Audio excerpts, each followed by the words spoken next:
Welcome to Boring Conversation, a Malifaux podcast.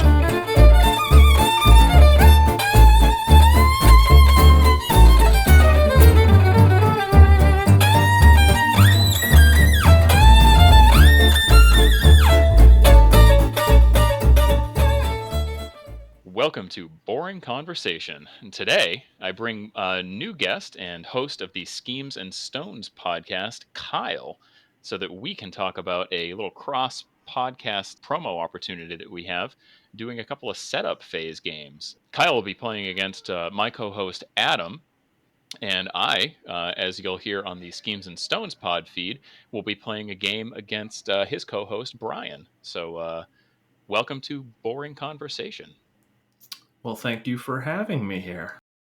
For this game, we're going to be talking about Kyle playing into Adam. Adam's going to be playing the Hamlin keyword versus, I believe you're going to be playing Seekers. Is that correct? That is correct. So, Yedza and the Seekers. Awesome. So, I guess, for the purposes of this game, have you played against Seekers? Have you gotten any practice games in against them? Yes, actually, I like to practice for matchups by flipping things on their head, and it just so happened that my opponent is going to be going Explorers, so he was more familiar with the Explorers crew, and I'm actually happen to randomly be more experienced with Plague, as I've actually played it a couple times for other testing game purposes. So I just played Plague versus his Seeker crew, and we did a test game that way. Awesome. So you use the same pool that we have picked for this one?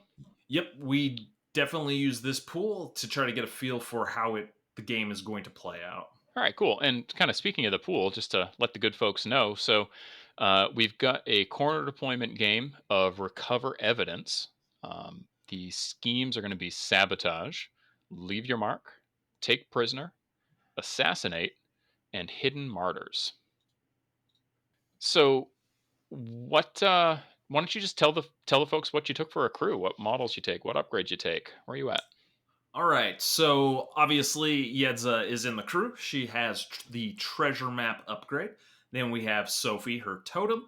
Then we have the effigy. We have Austera. We have a lamplighter. We have Vernon and Wells. We have the archivist being taxed in, and we of course have Mikhail.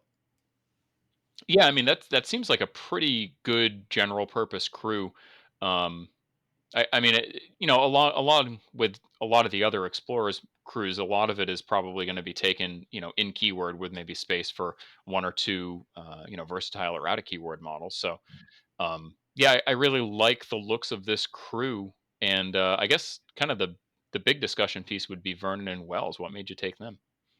So, Vernon and Wells, the primary reason is he has an ability called Head in the Clouds. And the primary way that Plague actually kills things is through bleeding disease. But Head in the Clouds effectively neuters that ability by making it a minus flip. So he's going to have to deal with that because Head in the Clouds is typically going to be around the models that matter the most, or the models that are accumulating a lot of the blight tokens. So it's kind of a protection piece, and it also gives me a good threat piece for sabotage, because even if I don't, which spoilers, I'm probably not going to take sabotage, but it threatens a model that can kind of sit in the middle and then shoot out turn 4 and just drop a couple scheme markers, or shoot out whenever I need to and threaten that very effectively. Yeah, cool. I can kind of dig it because the model ends up serving sort of a dual role. Like you said, you can use it as a defensive piece if needed. And I think that when most folks look at Vernon and Wells, they see it more as like a speedy scheme runner, and it's probably pretty easy to overlook the negative flip that they'd be giving. Yeah. And actually, there is one other use that he's pretty good for. In our testing, we discovered that one of the best ways to handle the Hamlin crew, and I've experienced this previously, is shockwaves. And this is another model that has a pretty effective shockwave against their crew. Yeah, for sure. I mean, shockwave blasts, that kind of thing, are really going to make a big difference playing into Hamlin and all those stupid rats. Mm-hmm. Well, and all those stealth models too. So the other A versatile pick that you took was the effigy. We kind of talked about that a little bit in the episode that you recorded with me for me and Brian's game. But what made you take the effigy in this game?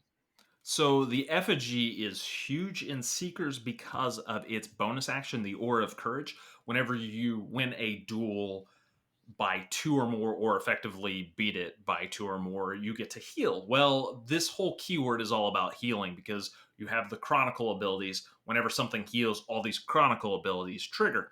Well, the effigy gives you one, just another way to trigger healing for that, and two, it gives you out of activation healing because when they attack you and you win by two, you can start triggering all your chronicles, which is a huge deal because you can do some pretty interesting combinations of abilities with that.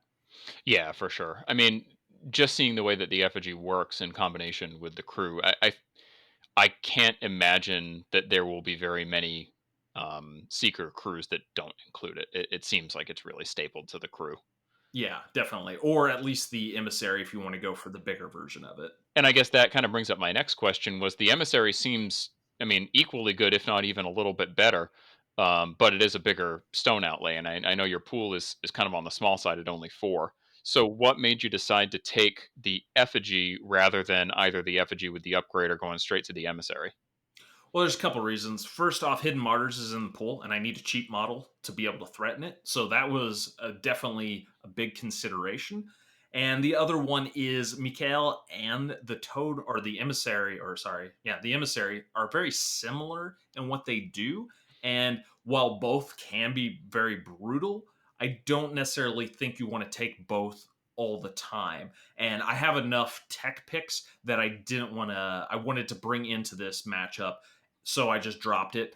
The other way you can go is you can take the upgrade. I think this is one place where taking the upgrade is not a bad choice, the one that turns the effigy into the emissary.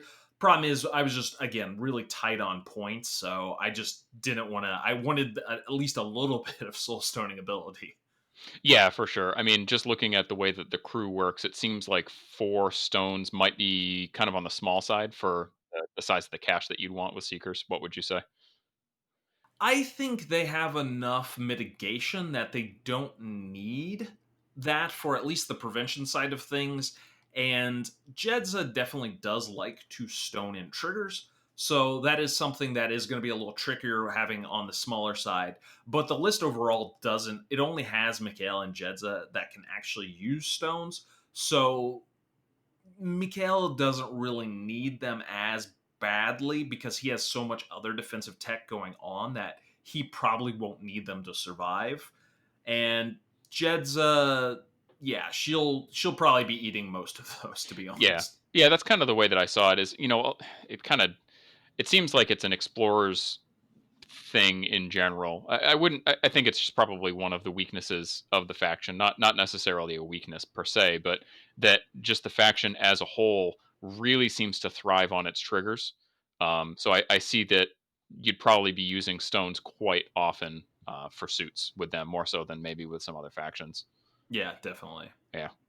All right, cool. So, I mean, I really dig the crew. Austera and Twiggy seem like definitely a great pick, but I don't think that they're an every time pick. So, kind of what made you take them? So they do a couple of really good things in this matchup. First off, it just gives me a long range threaten piece. While he does have a lot of stealth, he also is going to have probably a couple key pieces that don't use stealth. The Midnight Stalker is a very common pick, especially for recover. I think there's a potential that it is coming in. So if he does bring it in, it does, and usually when she's attacking at long range, because her primary attack ignores cover, line of sight, concealment, all that. It does ignore manipulative, but she's usually focused every round for the attack. So that gives me a piece to threaten that. It also gives me a piece to threaten like Hamlin himself from a distance, and I don't have to get too close because one of the problems with the Hamlin crew when you get in close with them is you start stacking blighted like crazy, and have a model that can do a 5 damage shot from range can be pretty effective, especially once the totems are out of the picture. Generally, you're going to want to kill those with other models first, and then you start putting damage into Hamlin. Yeah, and to your point about the threat from range, I mean, even if you're not in a great position to attack Hamlin directly with him, it's still a great way to kind of snipe out those totems, and Mhm. it's basically impossible to hide from them. So, Yeah, yeah. exactly, exactly. And if another big one is the wretches can be one-shotted by Austera, which is a pretty big deal. Generally, that is the model you want to kill first if you can get to it, just because it dies really easily. And if you don't kill it, you are going to regret it at the end of the game. Yeah, for sure. So, kind of, we talked a little bit about the crew, but we sort of glossed over the map. So let's take a look at the one that was chosen. We went with a relatively new map on what do you call it, on the vassal selection. It's called Wallet Full of Steam, I believe. So let me pull up a picture of it here. So the map is pretty busy. There's a lot of small terrain pieces, which I find is something that a lot of vassal maps are kind of lacking.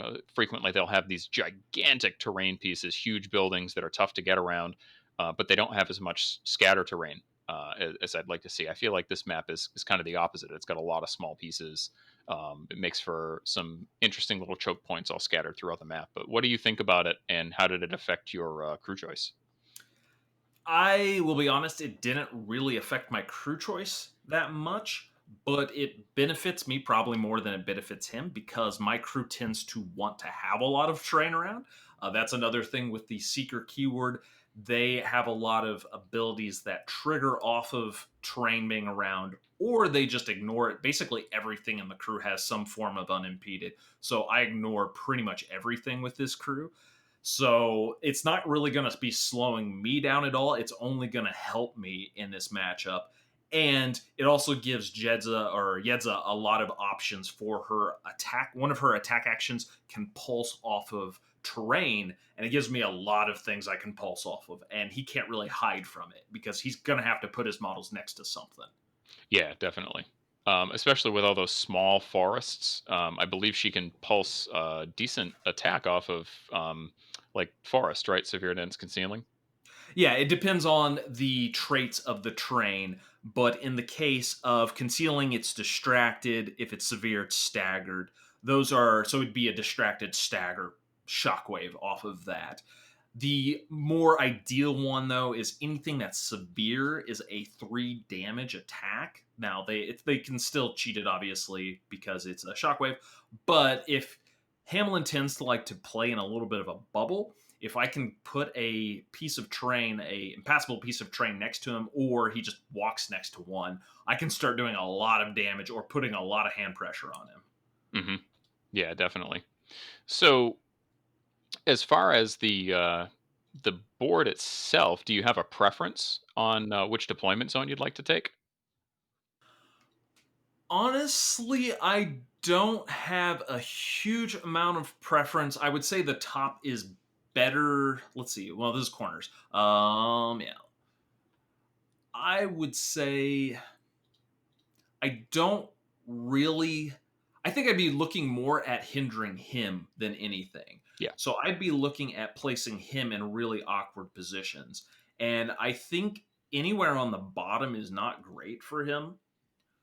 The top's probably a little bit better, although I would say he wants to go in the top left, would be my guess. That seems to be the most open place. He has a lot of models, and he wants to be able to like easily move things around early and not get hemmed in. So I really want to put him in that top left. So I'll probably take bottom right just because that is the ideal place to put him. Sorry, yeah, or sorry, no, I'm confusing myself. I want that position, yeah. So I'll just edit that out. So I pretty much want to put him in the worst position possible, as opposed to giving myself a good position. So I'm going to pick the top left because I think that's would be the best starting place for him, and the train doesn't hinder me as badly as I said, and I want to put him in the most awkward position possible. And I think any corner besides that top left is going to be introduce choke points and issues with him moving his crew out. Cool. So the one kind of interesting piece, and this is not something you see on a lot of maps, is there is a decent sized piece of hazardous terrain in that steam cloud. So, is that in a position that you can see it maybe interacting, that you can see yourself maybe interacting with it or forcing your opponent to be close to it? How does Yedza's attack interact with hazardous terrain like that? Well, the hazardous terrain basically, let's see, actually, that's the one I don't really use that much. The hazardous terrain just resolves the hazardous effect, so it's just going to put out 1 damage, which is not nearly as good as the impassable effect, which is damage 3. So it's not really a high priority. And I typically play in a loose bubble, and that's not really where I want to be positioned for my fight. So I'm pretty much going to go up the middle. Like, the way my crew works is I want to just sit in the middle of the board and kind of make you fight me, because I have so much durability that you're probably going to lose that fight if we just front to back fight. So I'm just going to ram right up the middle. And especially with Hamlin, I need to get in his face quickly, because the problem with him is the longer the game goes, the more likely he's going to win. So if I can end the game faster, so to speak, not literally end it faster, but like kill his key models quickly, the game is going to be a much easier game for me. Okay, cool. So, what do you think about um, your declaration of Yedza as your master into Outcasts? I think she is a solid all arounder, to be honest. I don't know if she really has a lot of bad matchups, barring specific models. There's a couple tech pieces that the opponent can bring in like different factions, and Outcast does have one. I wonder if Adam will identify it correctly. But that being said, like, it's still things that you can deal with. Like, we actually played with the tech piece that we're going to talk about here, and like it was still manageable. It definitely made for more headaches, but it was manageable. Hmm. Okay. And what about into Hamlin specifically? Hamlin actually is probably not. Yeah, I don't think it's really an issue for Seeker, just because we have a lot of ways to get around stealth. I think that's the primary issue with Hamlin, is generally he wants to utilize stealth greatly early to protect his models, and then at the point where stealth doesn't come into play as much, then you're mostly dead anyways, because Hamlin's starting to bleeding disease for min 5 to everything in your crew and his various models. But with this crew, I have so many ways to shockwave and pulse that I can generally kill his easier to kill models quickly. And once they're all down, Hamlin, while tough, can still go down, especially against my crew. He'll go down pretty quickly as long as I get the right pieces into him. Yeah, definitely. So, as far as the schemes and the strategy, so what do you think about Yedza into Recover? I mean, it seems like on face she'd probably be pretty good at it, because you're not going to really give up too many points easily, and as long as you can get your opponent into you, um, you should be able to pick up the markers without too much difficulty. But what do you think? Yeah, Recover feels for this crew, it's a very sort of win more strategy as far as how I'm going to play it. I'm just going to win the fight, and then the Recover will be points at the end of the game after I've won the fight, generally speaking. I'm not trying to do anything tricky by picking up markers while in the middle of the fight. I mean, obviously, if that's the kind of game we end up playing, I mean, I can do it because I do have a couple of tricks with Lamplighters and Vernon and Wells that can. Don't mind me with the Lamplighter, Vernon Wells being able to just chuck cards to pick up ski markers, but that's not going to be my priority. My priority is mostly going to be fight, win the fight, and then I'll pick up all the markers. So I don't actually predict getting probably 1 or 2 of those points, but I don't predict my opponent getting maybe more than a point, period. Now, that said, models with lure are generally pretty good in Recover. So, do you have any concerns about Hamlin's access to a very strong lure? Oh yeah, definitely. That is one of the things that's probably going to be the match and point, so to speak, point of the game is a lot of times Hamlin. I'm expecting the hodgepodge with Hamlin. That seems to be the most common trick, is where you give Hamlin companion, and then you're able to yank something in with Hamlin, or sorry, you give something else companion, and then like the obedient wretch, Hamlin yanks it in, and the obedient wretch blows it up as soon as you yank it in. So I fully expect that, and I just have to play around it. But the advantage of this crew is my models are hopefully tough enough that they can just take the hit. As long as Yedza can stay close enough to them, I can keep them up through bleeding disease. They can actually, Mikhail can actually take several bleeding disease hits if he's within Yedza's aura. He can effectively take like 4 of them, and it could be like damage 10 bleeding diseases, and he won't die because of the mechanics of the crew.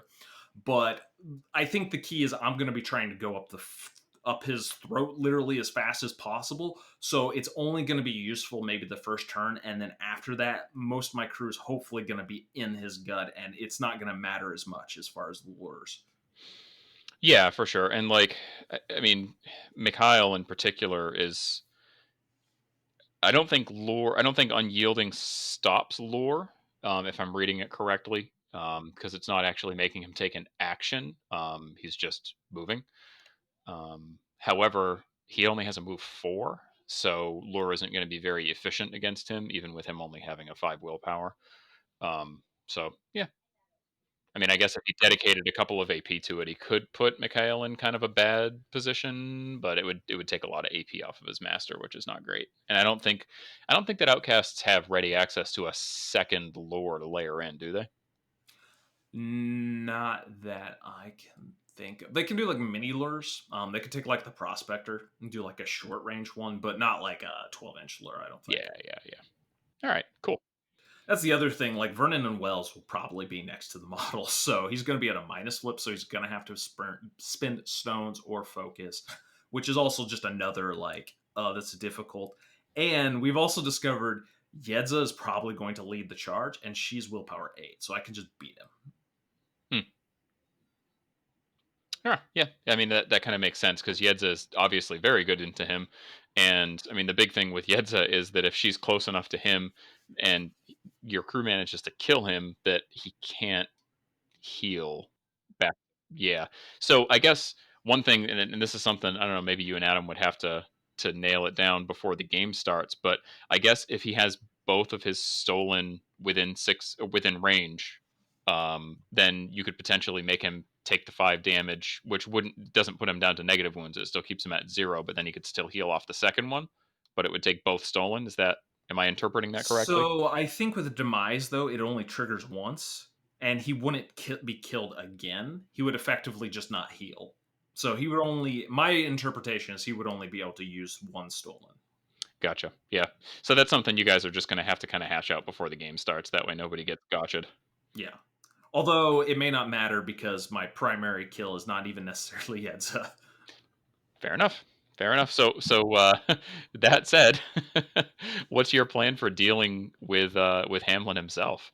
So, okay, this crew has a lot of ways to handle Hamlin. First off, as we mentioned, Yedza has an aura that essentially says once per activation when a model heals, I can damage them instead. So that is obviously going to be saved in Hamlin's case so whenever he demise tries to heal from being killed, I can just say no, you take damage instead, and you don't heal, so you die. So that's method 1.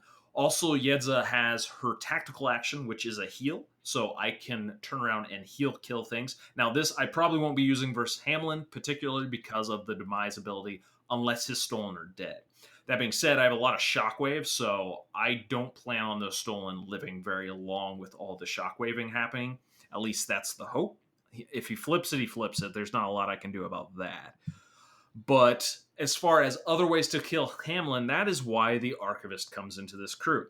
Now, the Archivist does a couple of things. He is a perfect model for this crew, even though like 2 of his abilities on his card effectively do nothing.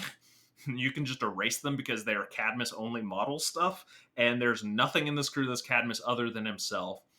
So all he can do is his bonus action as far as that goes, and because he effectively benefits from that, which is his leap more or less. is what you're going to use it for. And it also, does some other effects that may come into play against like stolen and stuff like bleeding disease, because I don't believe it's a gun icon. It may be a gun icon, actually, now that I think about it. But anyways, the primary ability he has is killer late fees. So he can shut off demise. And that is something that is effectively built in because I have siphon power. So I can always do it. So I can basically hit him for min 3 from 10 inches out, non gun. So I don't have to worry about concealing or anything. Again, board doesn't really affect me that much. I just have to watch out for cover. Even, well, yeah, it's a non gun, so it doesn't even matter for that. Or I guess concealment is the one thing I do have to worry about. Yeah, so I'd have to worry about concealment. But essentially, from 10 inches out, I threaten to kill him without him being able to trigger his demise ability, which is a huge deal. So he's going to have to deal with the Archivist. So I totally foresee him being the primary target, and that's the model that he'll want to double lure or pull in and kill it early. So I have to be very cagey with him. But if he can't deal with him, he can just put down Hamlin pretty easily. And it also has some other benefits of like he has to discard cards, or I get to draw cards myself, which is also super handy. He's also willpower 6, so that'll help defend against those lures. That means if he wants to lure it in, he has to have a good card, especially with Vernon and Wells being next to him. Again, it's just going to take a lot of cards and stones for him to yank him in. Yeah, and he's really annoying to kill too. I mean, with Arcane Shield at 2, that's kind of a big deal. I mean, he's got a decent wound pool at 8 plus Arcane Shield 2. And then obviously you have access to a lot of healing in the crew. So unless he manages to just like power through the thing, and it's not like you even really need to keep him close. I mean, 10 inches is far enough away that you don't have to worry as much about getting a bunch of stacked up blighted and getting bleeding disease to death. Yeah. So, yeah. I think the key is just positioning. I have to make sure I don't put him in a bad spot where he can get caught out. As he can totally die. That actually happened in our game where I one rounded him very quickly. It was, yeah, it can happen. But that being said, you also have an interesting trick that this crew can do that most people won't see coming. And siphon power in combination with the effigy. I can ping something for 1 damage, so I can do the damage so I can heal it. And then I can attack something, and if I win by 2, I can then potentially heal because of and I can ping myself being one of the targets. I can then heal myself and put Mikhail in base contact or near me because that's his Chronicle ability. And something that was threatening me all of a sudden now has to fight Mikhail because he's caught in the ring. So I can do some interesting tricks with protecting my own models or just getting to another way to damage my models initially so I can start triggering the healing. Because if the model doesn't actually recover any health back, it doesn't heal. So it gives me a way to get that engine online. Yeah, it's pretty tricky. I dig it. So we kind of jumped ahead a little bit, talking a little bit about your crew and how you're going to deal with the opponent. But let's kind of get back a little bit and talk about the strat. So how many VP do you expect to score for recover? I know you said it's probably potentially going to be kind of a low point one unless you're really slamming the game. Yeah. I don't expect to. It will still. Hamlin is still tough enough that unless cards just go landslide one way for me, it's still going to take a few rounds to chew through his crew. And I would expect myself to be able to get probably 2, maybe 3. I don't really expect to get the full 4, but that being said, I don't really expect him to get more than a point off of it. Okay. And then what about the schemes? So what are you going to pick for your schemes? So the beauty of this crew is there's a lot of options that I can pick, and I really have the luxury of waiting to see his crew before I decide. Because Assassinate, as I said, I can threaten Hamlin. I have lots of ways to put pressure on him directly. And that is definitely something I'm going to have to do at some point. So the debate is, can I get 2 points off of something else? Or do I just say, screw it, I'm going to just kill Hamlin and get a point? Probably, as I really don't want to keep him alive for a round if possible. And the models that are going to be killing him are just going to kill him and not like leave him low, ideally. So that is definitely an option. Take prisoner, again, it's an option. It's probably not the best, but if I do, it'd be a model that is, if he has like a good model that I just don't care about leaving alive, and I just kill everything else, and then I take prisoner on it on turns 4 and 5 because everything else in his crew is dead. That's one way to do it. Probably not. Probably not going to take it, but it is an option. As far as leave your mark, that plays perfectly into my strategy. I want to just kind of sit in the middle and hold it, and I have a lot of models that are pretty tough and durable, and I don't think he doesn't really want to throw something into the middle of my crew, especially with Jed's ability to just kill it because of like healing doesn't work. So if he has any healing, it's not going to work. So I predict I'll probably take leave your mark on somebody like Austera because she can just stay back a little bit and not be in the front, and then can easily just score that. And I can heal her up, keep her protected. She effectively can't die as long as I have those tokens on Yedza. So that's a very good option. Sabotage, as I mentioned, is also a very viable option between Vernon and Wells. And Austera also has a couple of abilities to drop scheme markers from range. That also can play into leave your mark as well. But those are definitely options. Lamplighter can also do a lot of tricks with Don't Mind Me and dropping markers in the middle and also at range. So again, all the abilities that would work for leave your mark will also work for sabotage. Probably better for sabotage because I can just keep all my models pinned up in the middle and stay there. But I could do sabotage potentially. It's effectively the same models doing it though. Yeah, and there's a ton of options for terrain pieces for sabotage on this particular map too. I mean, one of the downsides is that a lot of them are small terrain pieces, so the amount of space that you'd have to kind of spread your markers out is somewhat limited. But I mean, in pretty much every corner, there's a large terrain piece that you'd be able to target, like a building or a forest. I guess even technically that big ass crater in the bottom right would count. Actually, that's probably if I was gonna do it, I'd probably try to do it on that crater again. Like I said, I want to take the top left to prevent him from getting it. So Yeah, yeah. that being said, I don't like to go like. I'd rather keep it closer to me because my crew is not the fastest. Like it has some deceptively fast tricks, but holistically speaking, I'd rather just kind of plot down the board and just hold the middle as opposed to then have to send something further down the board to start dropping scheme markers. That's not really my preference. Yeah, and I mean, like, I like sabotage sometimes, but it's one of those that it's very easy for your opponent to deny, and unless you have activation control, which you're not necessarily going to be able to guarantee that, especially against Hamlin, um, it can be tough to really even get the marker down in the first place. So yeah, I mean, I can see it. I don't think that it would be my first pick in I don't know. I probably wouldn't take it in this particular game, but I can see your crew definitely being able to do it if you needed to. I think leave your mark is definitely the right call. I mean, that's basically like gimme points, given the way that your crew works. Exactly. And the only way I'm not going to get it is if I'm going to lose the game anyways at that point. Yeah.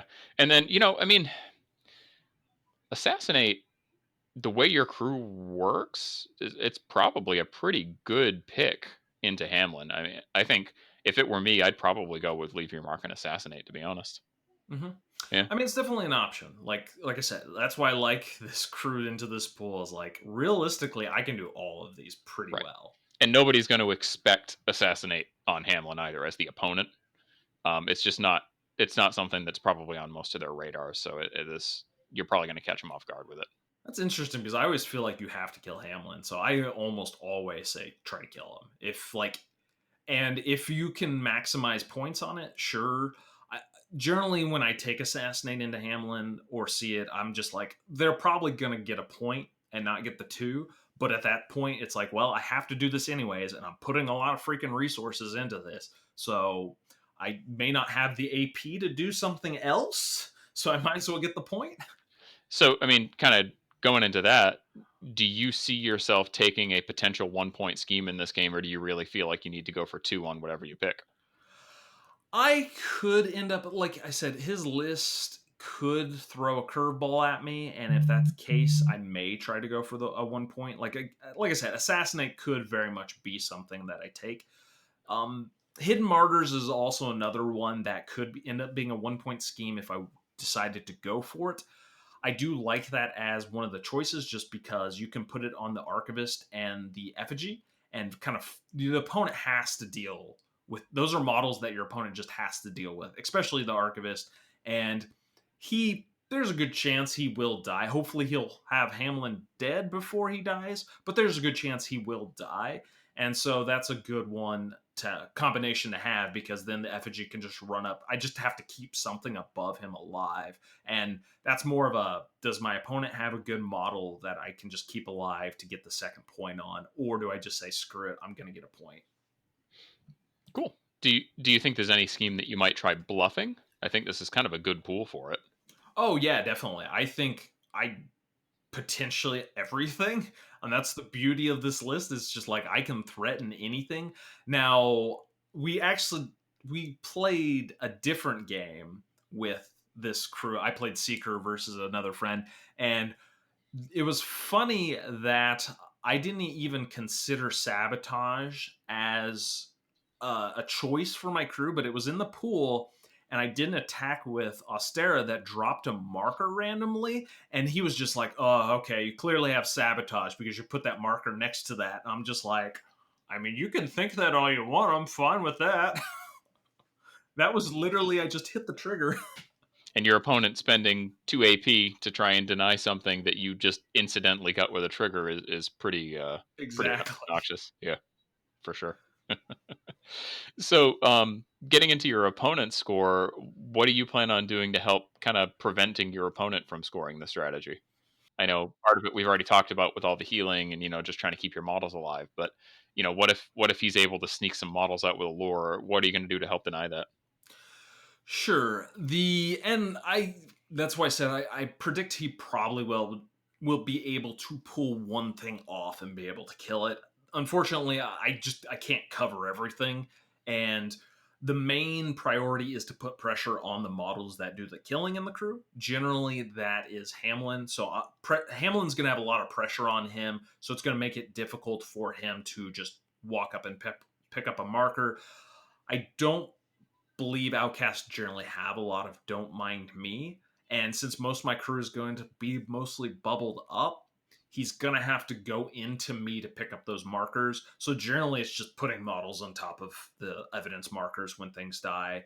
And again, it's just hard to put a lot of my models down. So it's one, he has to kill it, and then two, he has to go into my crew and be able to pick it up without me engaging. And like Mikhail has a 2 inch reach, and I just have a lot of ground. I have a lot of bigger base models. Like Sophie is a 50 millimeter base, and most people don't realize that I can just sit on top of markers. And like she's not integral to my crew really. So she's just another piece that's like, well, you have to deal with her if you want to pick this marker up now, just to be annoying. So, what do you think he's going to put your markers on? Because you've got, I mean, I guess your henchman's not insignificant, so I guess that would be a valid target. So there's basically going to be two models, not including your master, that don't have markers. What do you think he's going to put them on? My guess is, if he is smart, and I think Adam is very smart guy. I mean, we played once and he destroyed me by counterpicking well against me. But Sophie is probably a common pick because she's one of the easier models in the crew to kill. Effigy is probably a likely take. It's harder to get to, but if he can get to it, it's pretty easy to take down. And I can't keep it alive with my Yedza tricks just because it's not a keyword model. Vernon and Wells is probably a likely one because of that as well. He's harder to pull out though, but if he can isolate it, he definitely can kill that one.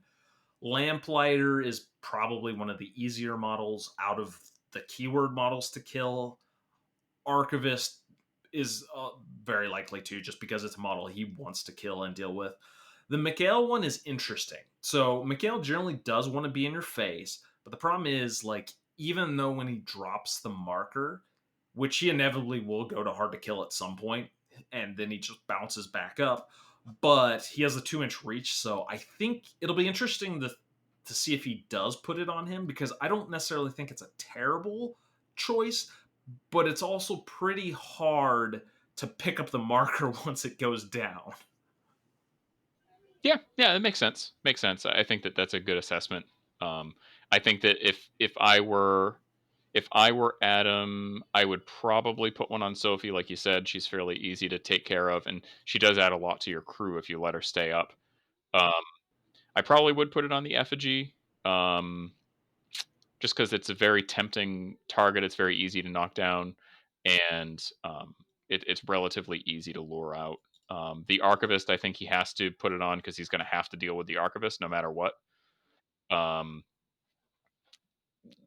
yeah, maybe Vernon, and I think putting one on Mikhail is probably a mistake. Yeah, I think so. Austera's not a good target either, though, because Yeah, she's not going to be anywhere close to you. that's true too. Yeah, it's kind of a tough one. That's a tough one. So yeah, I guess probably I'm gonna guess Sophie, Effigy, Archivist, Vernon, Lamplighter. That's what I'm thinking he'll put him on. Yeah, that's my general assessment. Like, Mikhail just seems like it's going to be too difficult, and Astera's just never going to be near you. If I'm playing right, she shouldn't be near you. Hmm. So, as far as what kind of schemes, or as far as schemes go, what do you think that Adam is going to take against you, and what are you going to do to try and stop him from scoring on him?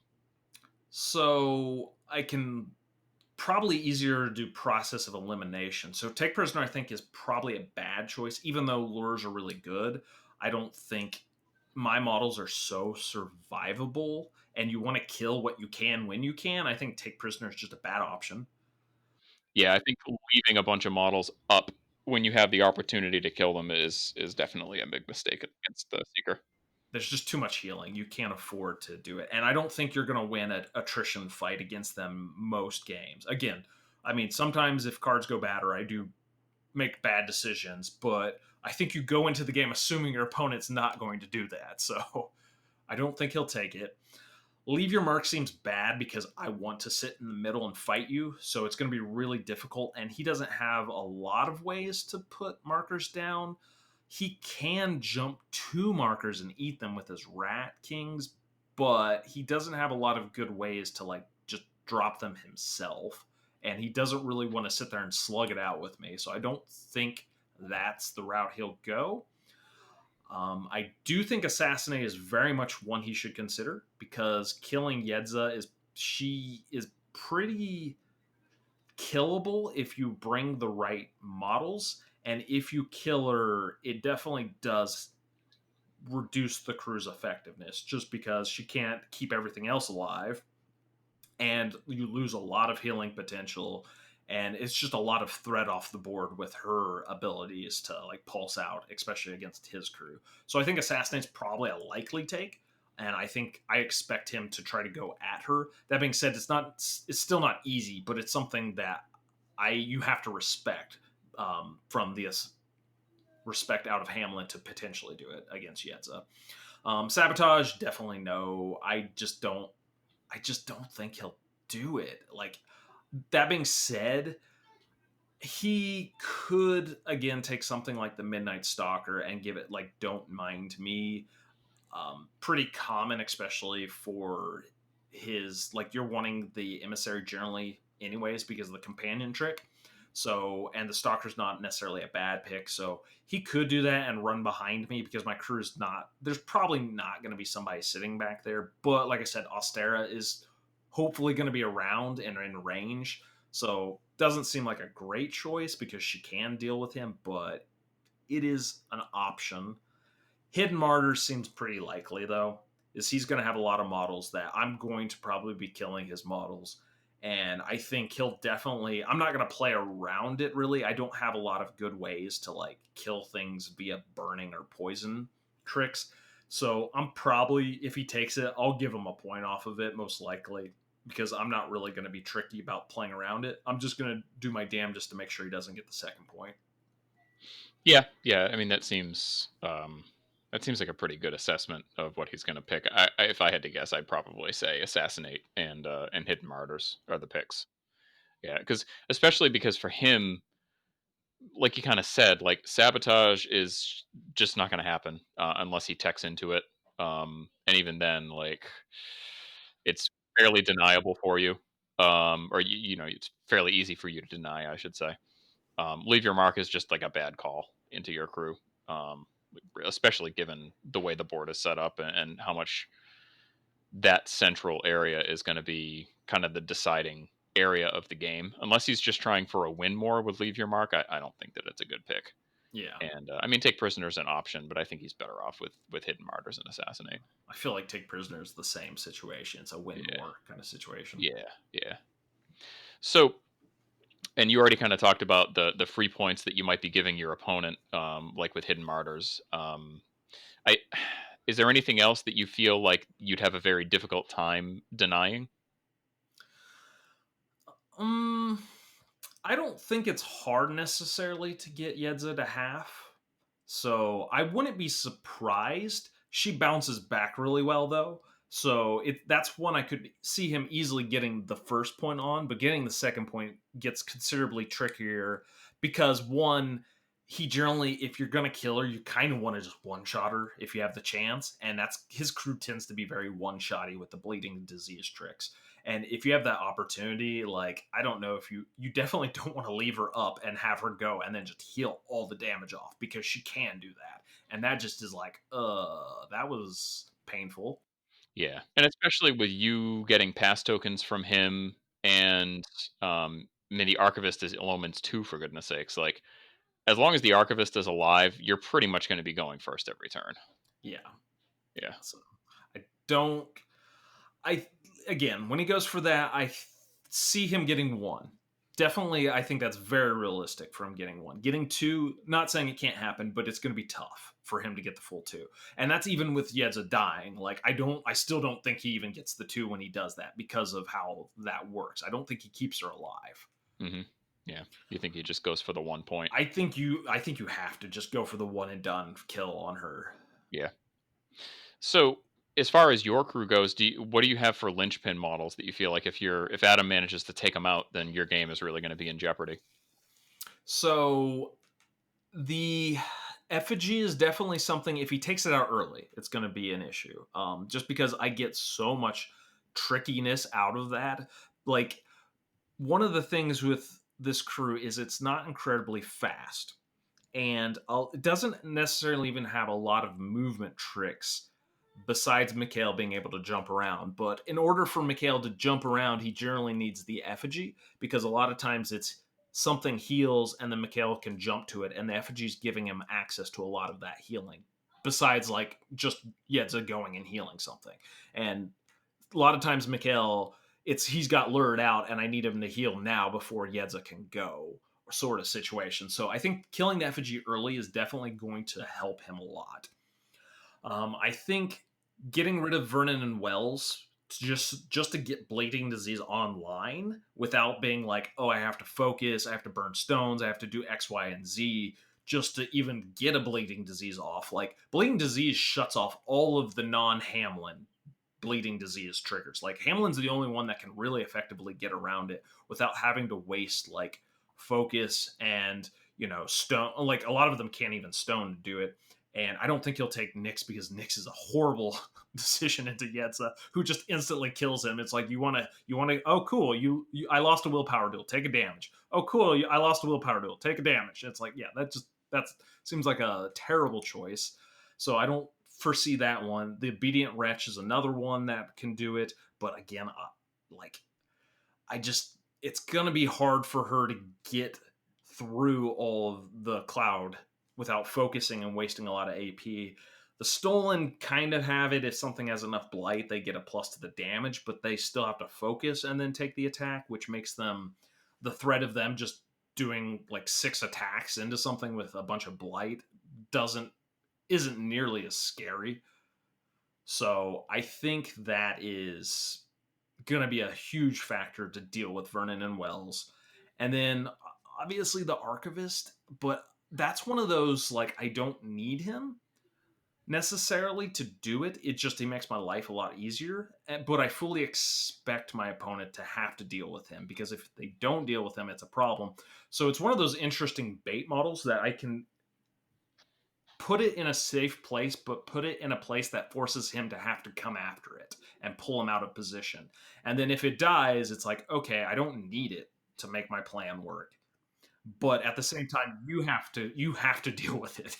Yeah, and if he deals with it, he's going to be dedicating a good bit of AP into it because it's not something that he can just kind of take out without you know a significant investment. I mean, we're talking probably 4 to 5 AP to get it off the table, most likely, and that's kind of a big deal. Yeah. Now, the one thing we have seen that worked, and this is particularly the game that I played where I played Hamlin, the I was able to kill Archivist turn two, but big caveat was I had a monster hand, and I was able to get I had to launch a Rat King, and I basically gave up an evidence point. I'm like, you're gonna get this because this Rat King's going to die. But I launched it across the table at this guy and killed him because of all the multi-attacking and the plus to damage flips kind of thing. And since it was at full health, but then as soon as I knew as soon as I went in, I'm like, this thing's dead, but it's worth it if I can pull this off. Yeah, for sure. And I feel like if he is able to do something like that and get rid of it with that kind of minimal AP investment, then even if he does give up an evidence marker in doing so, it's still going to put him in a good position.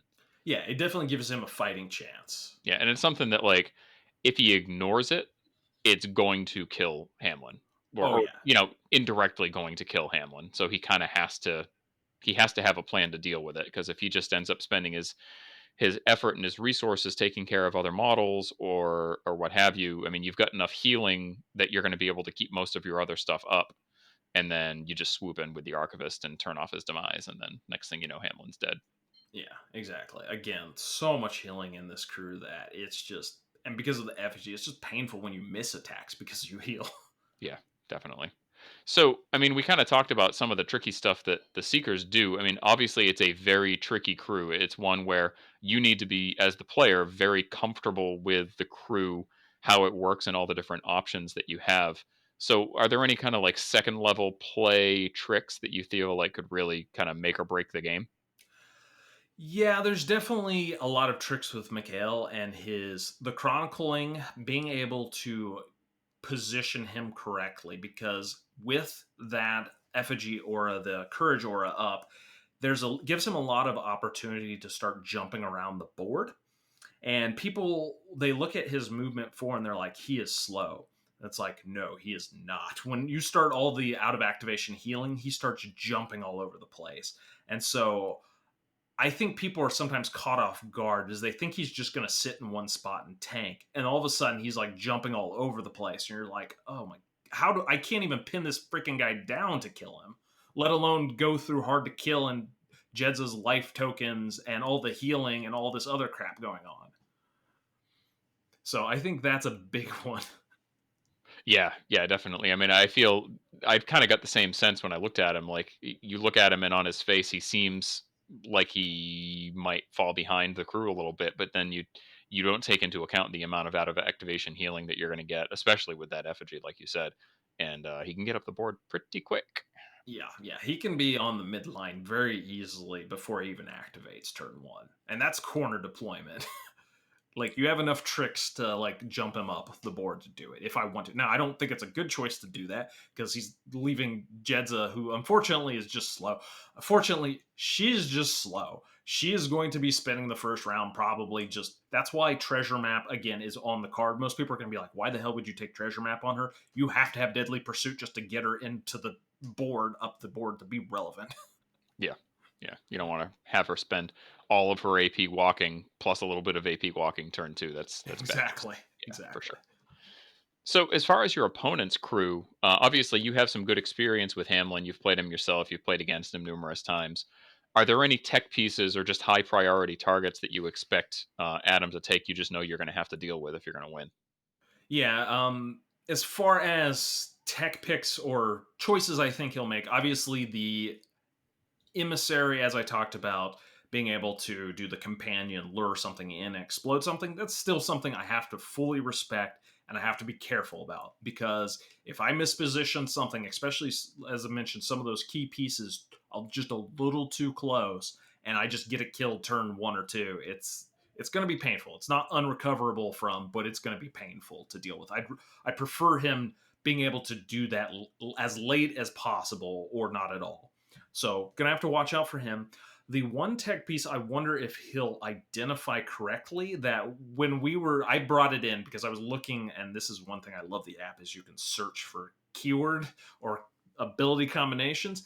Is the one that most people aren't going to think about is the what's her name, the teddy bear, the girl with the teddy bear that's from the Amalgam crew. She shuts off healing. Yes, like if I and I know Adam techs a lot and he's a clever player, so I fully expect to see Marlena because she shuts off healing, period.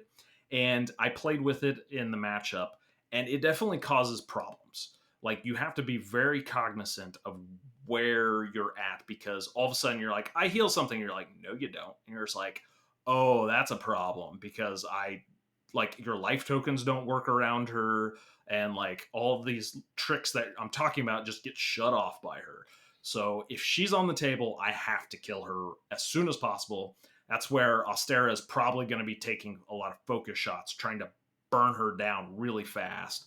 And I'm going to be putting a lot, I may be overextending it, maybe even a little bit with like the Archivist and such, just to put her down as quickly as possible.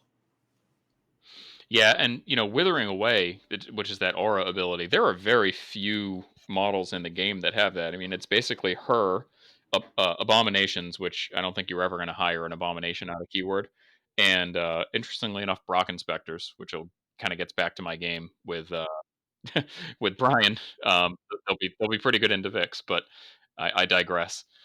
Yeah, I think Marlena is definitely a strong pick, and she's not super easy to deal with either. I mean, he's not going to have a lot of healing for her to keep her alive, but just having the armor and the other tricks that she has to stay alive, plus her ability to help keep Hamlin up, yeah, she'll definitely be a problem if he takes her.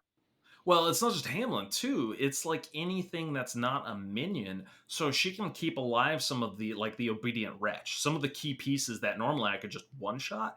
She can potentially keep me from one shotting them easily. So it actually is a really good pick against me because it does more than just that aura.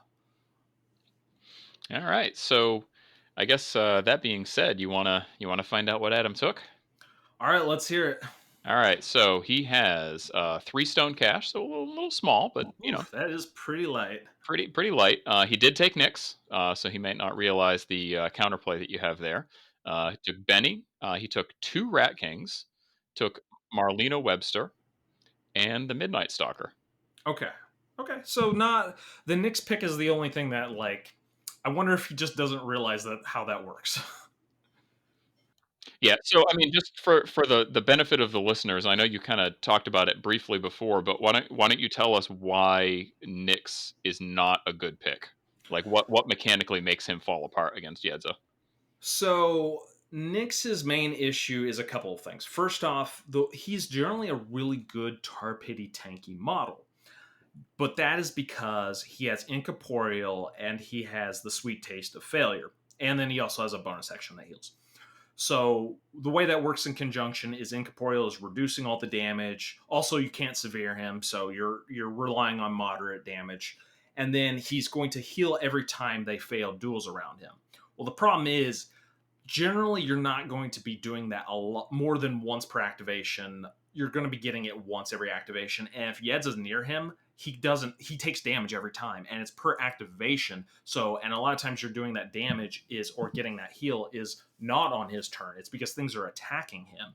So essentially it's one of those like I can attack him if I lose the duel, I can then be like, cool, I lost, you take a damage because you're gonna try you. It's not even a may. It's when they fail, he heals, and I'd be like, cool, I lost the duel, take a damage, auto, just happens. I don't even have to do anything. I can fail my duel, and you're still taking damage regardless. So that's going to be painful, and that Incorporeal doesn't deny that because it's not attack action. Yedza can just blow him up because her tactical action that heals, that I can flip to damage, it's the tactical action. It ignores Incorporeal. So that just goes right through him, and that's a 4 damage shot. Well, I guess with his severe reducing, I can do 3 off of it. So it's like a 3 damage shot, basically. Yeah, and he's got a small cache too, so it's not like he's going to be able to dedicate much to damage reduction on Nyx either. Exactly. I think, and the problem is, like, Nyx doesn't, he wants to be in the opponent's face. Like, if you're not doing that with him, what are you doing? Like, he can bleeding disease, sure, but like he's the engine starter in a lot of cases. He's the model that you throw into the opponent's crew to start getting blighted on me, which sure, he'll maybe able to throw it and get blighting, and then I'll immediately just explode him with Yedza, and like it, okay, everything has a blight on it, but like blight doesn't become a problem until it's like realistically 3 blight is when it starts becoming an issue. Yeah, and he's not going to live long enough to stack a ton of blighted up like you normally want him to. Exactly. Yeah. So now that you've seen Adam's crew, how do you feel about your crew into it? Is there anything you're concerned about? And what are your overall thoughts on how the game's going to go? I'm feeling pretty favorable. So I think I won the list building part of this game. I think every match is always like that part of it. That being said, I think Adam is a better player than me, holistically speaking. So it's going to be me leveraging my advantage of having a better list versus his list to win the game. That being said, if he's able to outplay me because of bad positioning choices I make, which is that's what it's going to come down to. If I lose, it's because I put things in stupid places and he was able to punish me severely for it. Primarily putting things in such a place where Hamlin can lure it outside of my bubbles and just wreck it before I can even really effectively respond. That's good. That is what will win him the game if he wins. That being said, as long as I don't do anything stupid like that, which is always a maybe, um, I feel like I have a very, very good shot of winning this. He has a very uphill battle towards winning this because like I just have all the tools to deal with him. Yeah, I would think so. I think that you definitely come out as the favored player in this game in my eyes as well. But I mean, that said, the I think the key thing is if he plays Marlena correctly, Mm-hmm. that is going to win the game for him. Yeah. She's not super easy for you to deal with, and if he commits her at the right times, so that he can scalpel out, 1 or 2 key models, then that's when the game could easily start to turn. Yeah. Yeah, definitely. And that's, like I said, that's the model that becomes priority number 1. Like I will arguably overextend and I'm willing to trade my archivist for her if it comes to it. Like it doesn't feel great, but if I have to do it, I will make that trade because it's worth it. Yeah, and I think what the archivist does not bring as much to the table on your side as Marlena brings to the table on Adam's side. I mean, Marlena is absolutely critical to his ability to deal with your crew, whereas the archivist is a threat for sure. But it's not like your game is going to fall apart if you lose him. I feel like if he loses Marlena early, he is not going to be able to dig himself back out. Exactly. And like if Archivist goes down, then we go to Shockwave plan, where Mikhail has a really good Shockwave, which we haven't really talked about. And that between him and Vernon and Wells, just being able to throw like potentially 4 Shockwaves around, like he can't get around that. Stolen and like rats and cheap things are going to die. Yeah, it's not going to kill Hamlin. It's not going to kill like Benny and like the key pieces, but it's going to tear apart all his little supporting models and make the game a lot more troublesome for him. Yeah, for sure. All right, cool. So, any closing thoughts before we finish this up and you guys get to playing your games?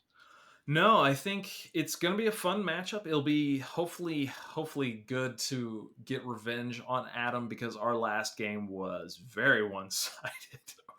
Whew, talk about one-sided games. That was he I will say he had the luck of the gods as far as like card flipping on that one. It was one of those where he just like kept flipping 13s, I kept flipping 2s kind of situations. But that being said, he teched very well into me. And I feel like he probably had a slight advantage into that matchup just because he knew my crew very well and he knew how to tech against it very well. And I like his crew didn't do anything really crazy weird, but like he just played it very well. So I'm hoping I'm able to see those tricks and stop those tricks this time as far as actual play goes. So I guess the last question I'd have is, now that we've both seen all the crews at play, which team do you think, or do you think one of the teams end up with a 2-0, or do you think we go 1-1? I think we go 1-1. That being said, if there is a 2-0, it's going to be you guys getting 2-0ing us. You think so? I think so. I love Brien. He is a good player, and he's a very strange player. I will say. He plays up very well, but he plays down bad. Hmm. If that makes sense. What I mean by that is like if he's playing against a better player, a significantly better player, it seems like he plays better. And we experienced this in a couple of like we went to the Ultimate Team Showdown, which you went to as well, and we kept throwing him at their best players to just like okay, it's like realistically, a lot of matchups he's just going to lose. We think generally speaking because the quality of players is very high here. So let's throw him at some of their better players. And like his goal was like just keep the score close, dude. Just keep it close, and we will rely on like me and like Longton to win our games to try to like win the rounds. And I'll be damned, he did a fantastic job. He played some of the best players in the country and almost beat a couple of them and held the others to like a point difference. I'm like, dude, you played better than like the rest of us did, honestly. So he plays up very well. So that being said, hopefully he'll play up in your matchup. That being said, he tends to still lose those matchups. Like there, it usually comes down to a key choice that, like, at least, and he fully admits there's usually a key moment where he's like, he just makes the wrong call. And it's not even necessarily a clear call, but he'll make the wrong call out of the 50-50 and lose it. Yeah, I'd say I think we go 1-1. I frankly I feel fairly confident about my game versus Brien. Although his crew is kind of coming out of left field a little bit, I'm going to have to put some thought into how I deal with the what do you call it, Deso engine. Yeah, that was the interesting pick. When I saw the list too, I'm like, why would you bring a Deso engine? But I think it works for all the reasons that I discussed in the other episode. Mhm. I think that you do win this game, just because I feel like he is really going to have to work hard to deal with your crew's mechanics, and you're not going to have to work terribly hard to deal with his. Yeah. So I do think that you win just on a crew versus crew standpoint. Now that said, he is definitely a very good player, and my win record against him is not great. Hmm. Um, we're definitely not 50-50. I would say he probably wins, I would say 7 out of 10 games against me. Um, Hmm. and he's definitely better at getting his points and keeping my opponent, or keeping me and his opponents off of theirs. So we'll see if he's able to edge you out in a gameplay perspective. But I think, like you said, you definitely won the list building Yeah. game. I think it'll be close. Like I even best case scenario because he is such a good player, I think it's still probably going to be a 1 point game realistically.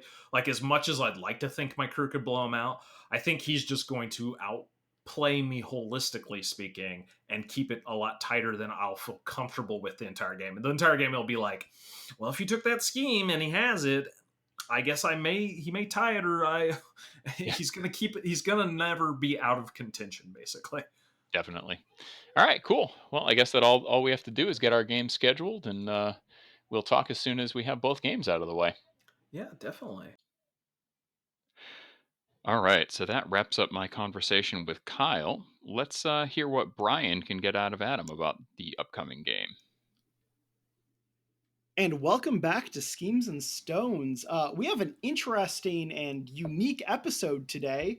We have a crossover event going on with Boring Conversation, and I am here with the superior member of Boring Conversation, Adam Talbot. How's it going, man? You're gonna get me in trouble. I mean, of course, that's my job, right? What's going on? Haven't talked to you in a while. Yeah, it's been a crazy year, technically, I guess. I don't even know, time is a flat circle. Nothing is meaningful anymore. We're like December 37th right now. Yeah, and it's insane. And I haven't seen the outside in 17 years, and I haven't seen a Malifaux table in longer than I don't even remember anymore. I was digging through a bunch of like my closet, and I found these really strange plastic things. I'm like, I don't know what the fuck these are. Throw them out. I'm like, oh shit, those are my models. It's been a fun time, right? Like, if they were painted, you would know. Yeah, I am not a painter, friend. So, just throw the money away, right? But yeah, so we're here to discuss our latest setup phase episode, and we have a Clash of the Titans going on.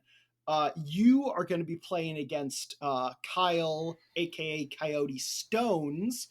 And what are you playing? I'm bringing Plague. Ooh, so the embodiment of cancer itself.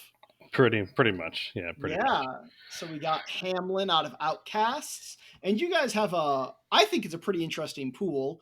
You're playing corner deployment and recover evidence with sabotage, leave your mark, take prisoner, assassinate, and hidden martyrs is that pool. So I guess just off the bat, how did you decide on that list? How do you decide on the master? What was the thought process? So I just started picking up Outcasts. I was playing Arcanist last year, and for this year I'm going to be playing Outcasts, and I'm trying to avoid the crutches. So I'm trying to avoid the Veticus. I'm trying to avoid Zip. And I'm trying to pick my cast of 4 masters that I'm probably going to want to bring to a tournament. Normally in Recover Evidence, I'd probably go with Tara. But considering I'm playing into something newer, which Kyle's bringing, I decided I'm going to go with Plague because I've had the most experience with them so far in Outcasts. And I think that they're fairly versatile and they can still do the job there. So, yeah, very good. So Kyle at this point, was going to be playing Explorers, so you went with that Hamlin pick. And does corner deployment affect that choice at all, or it's just kind of like, I'll take what I get with deployment specifically? and I think on this particular map it does, because the map we're playing on, there's a couple places where you can really funnel them in, or severely reduce movement. So playing the corner, playing the corner is probably going to be better for me. I'm probably going to play more of a defensive game, and recover, because I'm going to make him come to me. He's largely a bubble crew with what he's playing, so I can kind of dictate where my stuff is as he comes in, and I think being able to set up in the corner that I would like to is really going to help that. Yeah, that so Jezda, the Seeker crew, really is a bubble crew, you're right, and so is Hamlin. So do you think your bubble, for lack of a better phrasing, is just better at bubbling? No, I think calling Hamlin a bubble crew can be misleading. I don't think it necessarily needs to be a bubble crew. Okay. I think maybe there's like three, maybe 4 models that need to bubble up. But essentially, I'm just going to be making expendable meat missiles and throwing them into his guys.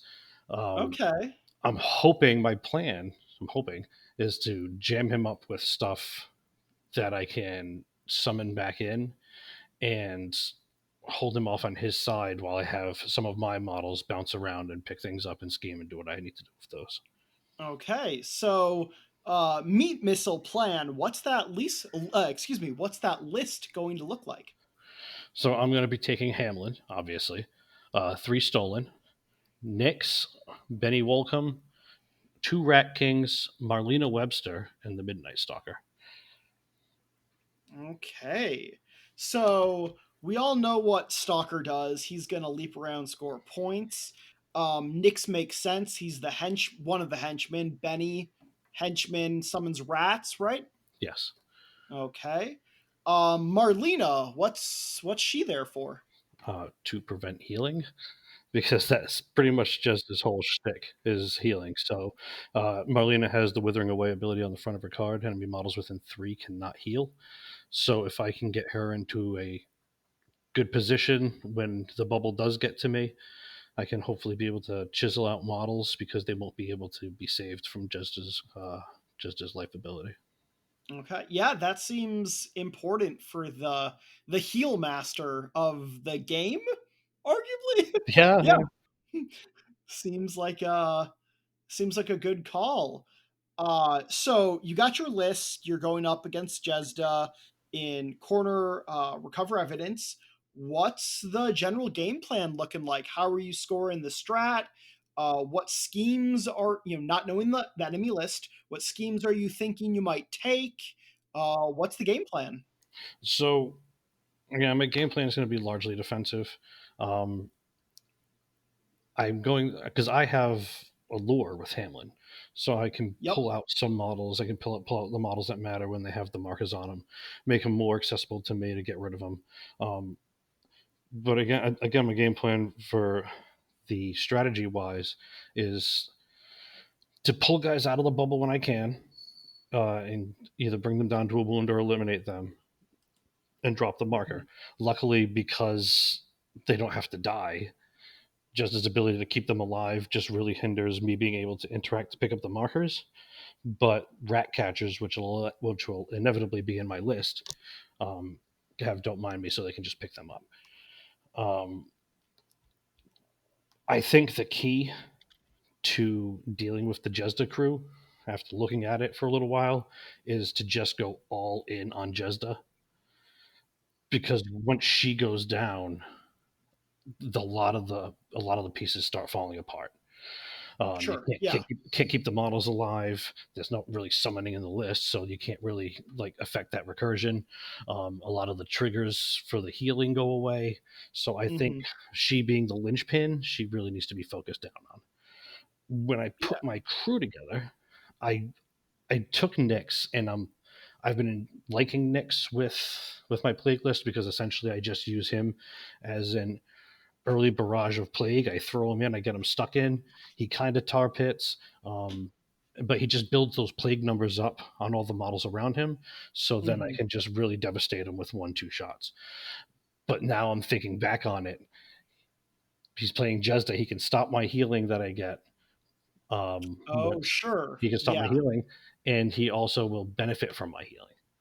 So I think alternately, I would have probably switched out Nyx for Hans.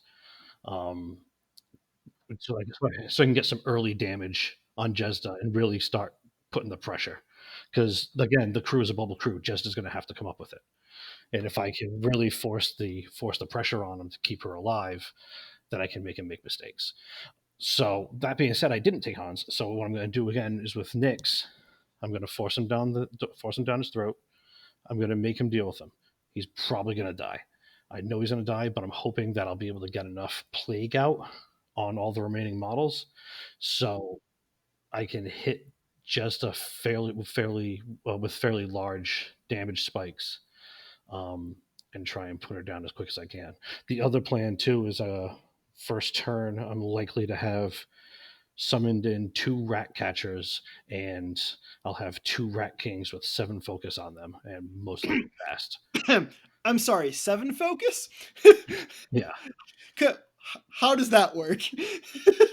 Yeah, That's a so big number. 7. It's up there. I believe it's 7. That's Um, impressive.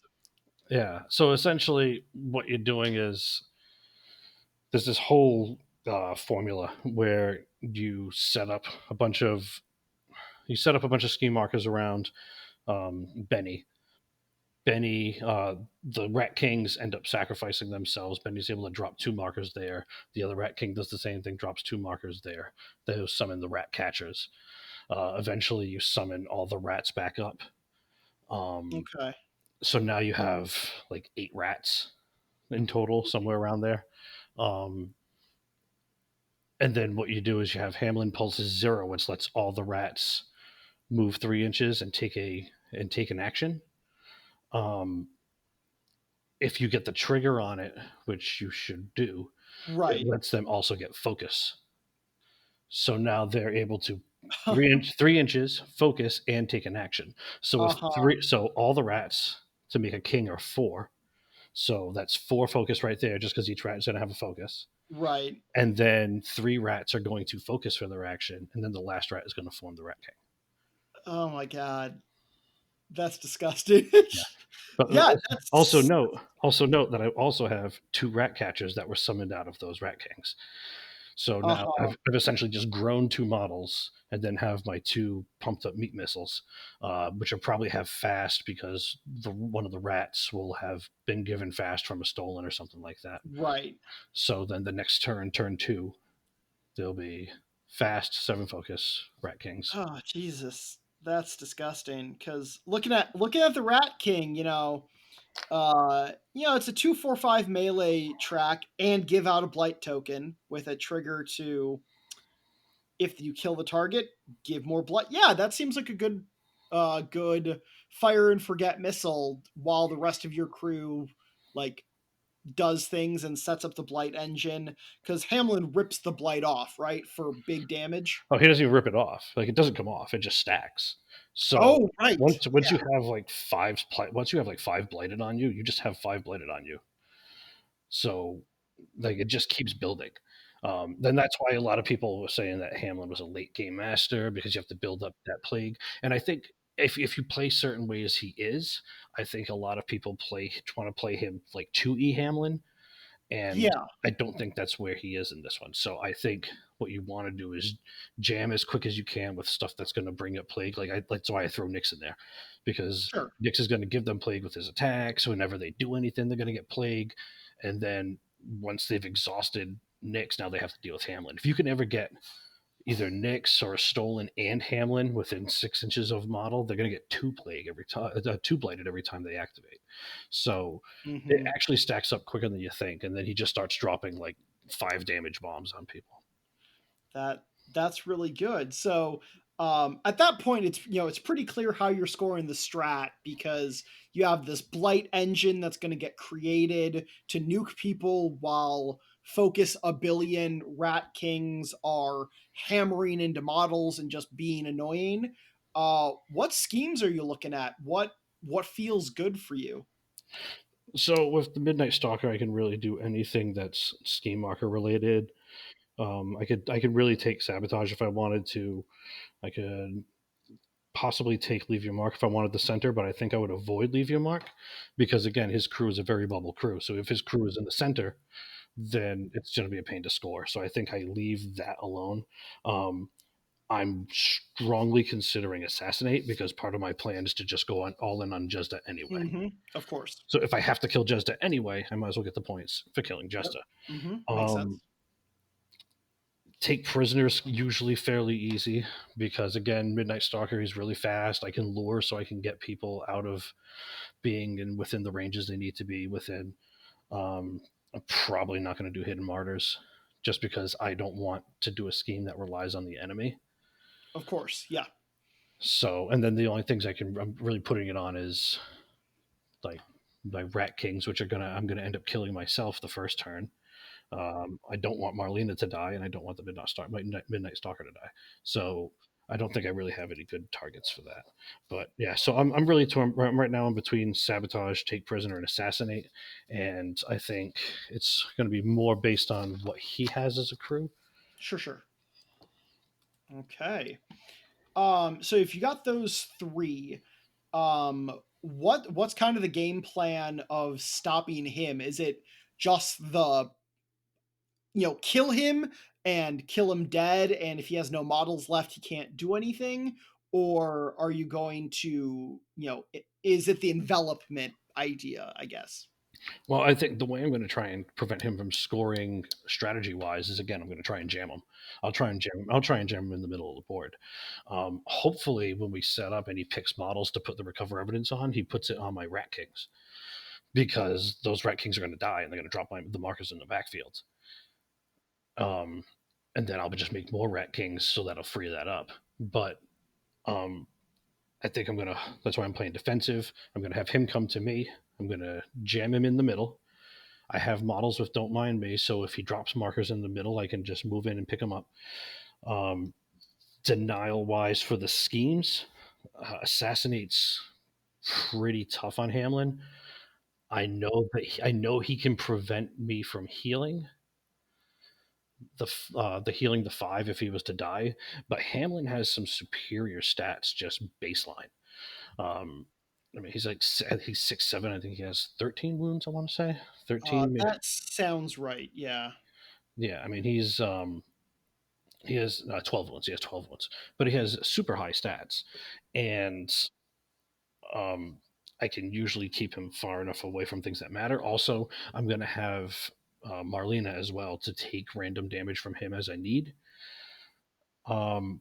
So I don't think Assassinate's going to be his play. He might try it just because he knows he can deny the healing, but I know that's a trick, and I'm going to stay away from that gotcha moment. So you think Assassinate it's a bait for him?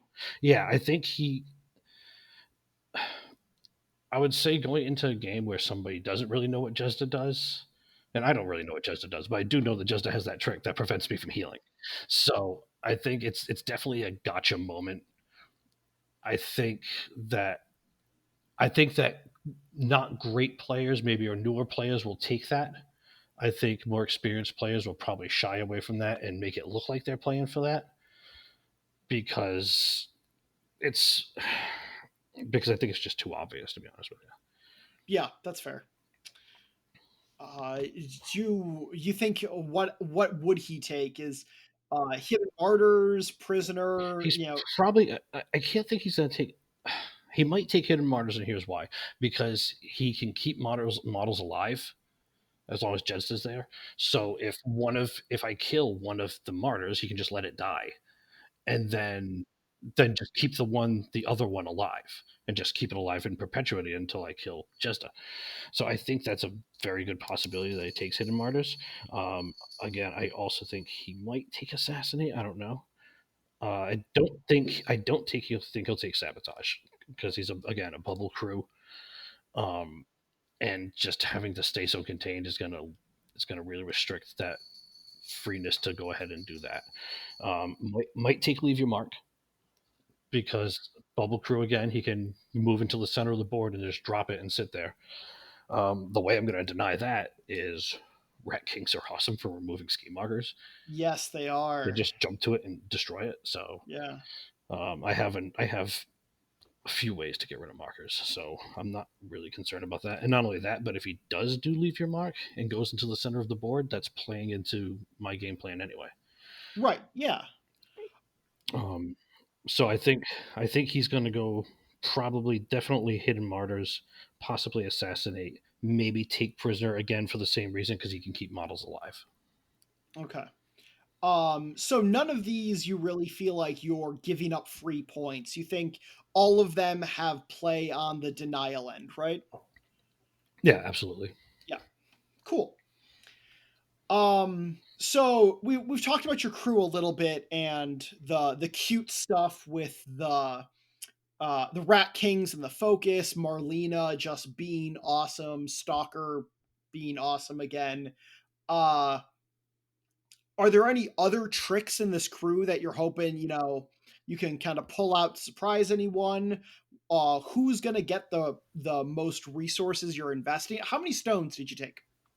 There is 3 stones actually in this 3 list, stones. Okay. which is not terribly a lot, but I don't generally need a lot. Sure. Yeah. So I guess are any other tricks you're hoping you can kind of sneak in the back door on him with, or is the Rat Kings, the Marlena, that's kind of those are the big ones? Well, I know in his crew he has like some hard to kill, and he has some like hard to wound and stuff like that. He has the defensive tech in the Jezda crew. And Marlena's not there just to prevent him from healing, but also she ignores hard to wound and hard to kill.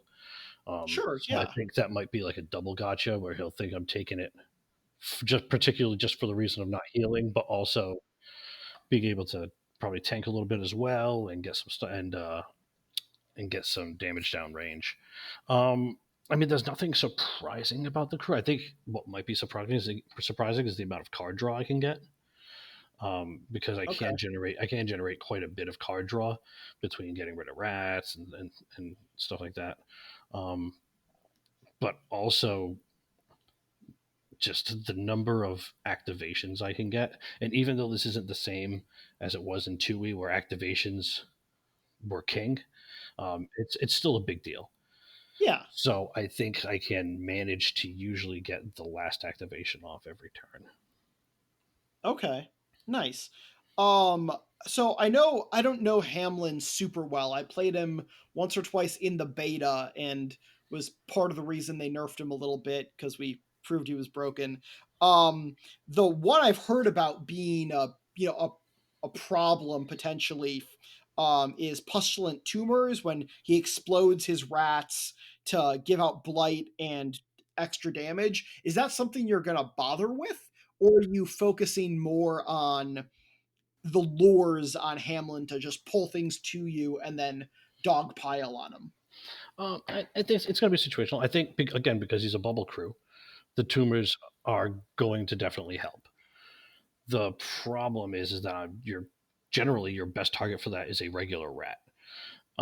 The summoning in a Hamlin crew is nowhere near as reliable as it was in 2E. Like you have to jump through hoops for it. It's not just I'm going to summon 3 rats. So I mean, the real summoning engine in the list is Benny, because he has that ability that turns every ski marker within I think it's 4 inches of him into a rat. Other stuff is incidental, like it's hitting somebody with an attack and it summons a rat, um, stuff like that. So the problem with the pustulant tumors is you need to target a friendly vermin, and the friendly vermin you want to target is a rat. You don't want to target a rat king Right, because sure. it's a king. Yeah. So it's going to be managing the resources of rats. You have to treat rats like resources, really. I think it's a good play, and I think if I have a rat king in there and Jed's down to 1 wound or whatever it is, and he's about to die, I'll certainly blow him up. Right. Um, Okay. but it can be a problem in other situations, very much like the poison bomb is for Sandeep. Right. I was just going to say that. Yep. Yeah, it's very similar. But usually well, at least with my Hamlin, he gets a lot of play out of his free action for the unclean influence, which is the one that makes the vermin move and take an action. He gets the play out of his stat 7 lure that gives us auto gives blight based on the number of crows. And I've used him. I use Hamlin as a tank a lot because his stats are so high with his 6/7. He has the healing from the stolen. He's a stat 6 against defense, and like his staff gives injured 1 for each blight token. So if I get like 3 blight on you and I hit you with the staff, you're now injured 3, and then everything else is just hitting you better. Yeah. That's good. Like Hamlin, I've never been like I've never found him appealing. Like the play style just isn't doesn't fit me. I don't really like his aesthetic, but he is really good. Like I've always considered him like very strong, and like you're saying, the stat line, defense 6, willpower 7. That's a beefy boy. Yeah, Like he's defense 6, willpower 7, and 3 models that he can sack to heal 5 once he actually does die. yeah. Plus, I'm usually taking some kind of healing in the crew, whether it be the effigy or if I happen to give him an upgrade that heals when he kills models. Um, I mean, there's usually ways to just keep him alive. Very, very rarely does he die. Hmm. Okay. That takes us into the opposing crew reveal. So you're playing against Jezda, and Kyle is bringing obviously Jezda with the treasure map upgrade. So one of the new ones, which I need to check what it does again because I never remember these. On good day, so it gives deadly pursuit, extra 4 inches on Jezda. Makes sense. She's really slow. The buried treasure tactical action, which it's a bonus. Remove a marker, which I guess is okay. Probably not a huge deal for this matchup, but maybe it'll be useful. But the deadly pursuit, I think, is why you're paying for it. Obviously, is bringing the totem. And then the actual crew is going to be the Intrepid Effigy. No upgrade on that. Astera and Twig, the best models in the game. They're so cool. Love the aesthetic on them. I want them. The Lamplighter, and then Mikhail 16, which makes sense. The henchman, and then 2 out of keyword. Vernon and versatile, I guess, but Vernon and Wells, and then the Archivist is the big out of keyword Tekken. Archivist. Yeah, I mean, Wells. I can't respect Wells. Wells is really good. Yeah. Let me see. And I know in talking about explorers with people, and their willpower is weak. And Vernon and Wells, the most obvious thing about it is they put willpower attacks near them on a minus. So that's the most obvious reason. They have the head in the clouds. Enemy models suffer a minus to attack actions resisted by willpower targeting friendly within 3. And Hamlin kind of has the big willpower attack, right, with that lure. Yeah, the stat 7 lure. Yeah. I mean, I'm just like Vernon and Wells is cool because they have the hard to kill, which is nice in the Jesta, and they're also really fast. So I think he's playing it well. I mean, he also has the falling skies, and I'm thinking that he thinks I'm going to be really balled up, so he can get off of that. But I think ultimately, Vernon and Wells is probably going to be the guy that's trying to get sabotage. Now that I look at it, it's Vernon and Wells probably trying to get sabotage. Okay. Or just be able to pick up the markers that I drop when my stuff dies. Mm-hmm. You said an alpinist he's taking? The Arcanist, sorry. The Cadmus librarian. The creepy face guy. Oh, the archivist. Gotcha. Okay, I thought you said the alchemist. Nah. Yeah, he's the one with the with ill omens. Here's the thing in this game: he's always going to go first. Yes. I have to accept that and plan for it, that he's always going to go first, because with the number of models I'll be generating, plus now with this old ill omens +2, he's just always going to go first, unless you like black jokers or something like that. Yeah. And even then, when you add in, 39 pass tokens from all your rats, right? Well, the rats don't give you the pass tokens, but when I'm turning my rat kings into rat catchers, and then I'm summoning a rat king back from the rats again, so you're looking at first turn probably getting 4 pass tokens. Jeez. Yeah, that's pretty good. so, okay. Yeah, I like the archive. I like the list. I figured that Michael was going to be in there. Yeah, because he's just such a good model. Yeah, he's good, and he helps keep Jezza safe, which was expected. Mm-hmm. So I mean, I expected that. Yeah, he just kills things too. Yeah, he hits like a truck, and that's why when I was going into this game, it's like I can't focus on Michal, I can't focus on Asteria, I can't focus on any of these other models because they're just not going to die. Right. So I really need to put all my eggs in the basket of taking out Jedza, and then I can remove other models. Sure. Yeah. So, man, Asteria and Twig's really good too. Oh, they're so good. Yeah, I'm a big fan. But yeah, I mean, it's going to be a good game. I don't have a ton of experience against Jezda. I played against mostly Dua during my play testing, but I kind of got the idea of how they work. I think they're in a pretty good spot. I think they're top half of the faction. Yeah, and it's gonna be interesting. 2, 3, 4, 5, 6. How many models does he have? So he's gonna have 1, 2, 8 models. Pool of 4. I didn't mention that. 4 stones he'll sit on to use. Only Jezda and Mikhail are soulstone users. Are stone users, yeah. I mean, I have multiple, but I usually only use them for like sporadically here or there. I don't use a ton of stones. Yeah, it's gonna be an interesting game. The treasure map is a good pick for Jezda. I do like that. Yeah. The pursuit, but again, that's just gonna have to be getting her face, and if she's gonna push backwards because I'm on her. Right. Yeah, I think And you know what the worst part too is you can't even make Mikal move, so Yeah, you can't even lure him, which is unfortunate.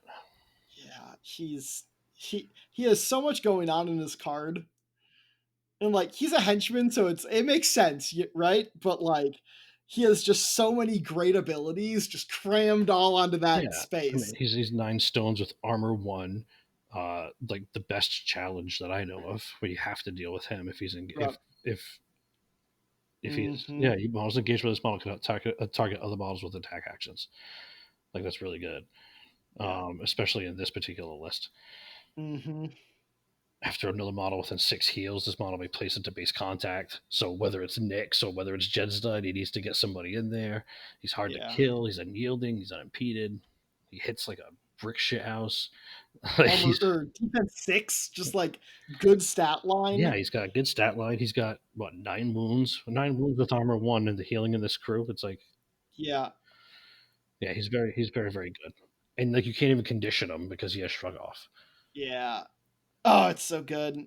I love this model. Yeah, he seems really good. But I mean, Yeah. it's gonna be interesting. It's gonna be a good game, I think. Yeah. I don't think it's gonna be a blowout by any stretch. Sure. Mhm.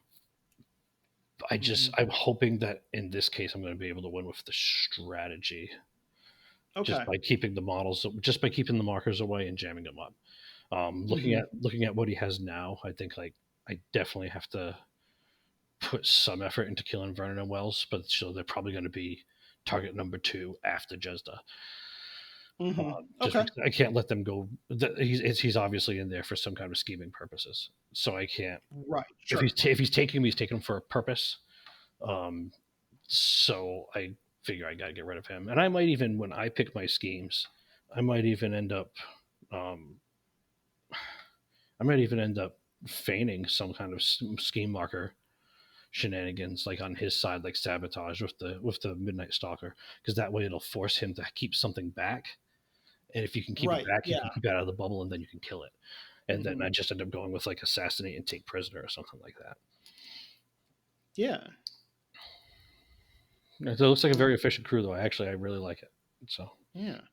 So I guess that leads us to the end where prediction on points. What are you getting on your schemes, your strat? What's he getting, and what's going to be the outcome? okay. Again, based on that list that he's playing, um, I might still go with sabotage. I know I was just talking like 2 seconds ago about feigning it, but because he's such a bubble crew, he would really have to move something out in order to counteract the sabotage. Sure. So I think that might even be free points right there. Whether I don't know if he's going to really put the effort into trying to get out that far with something to stop it, because if he does, it's just dead.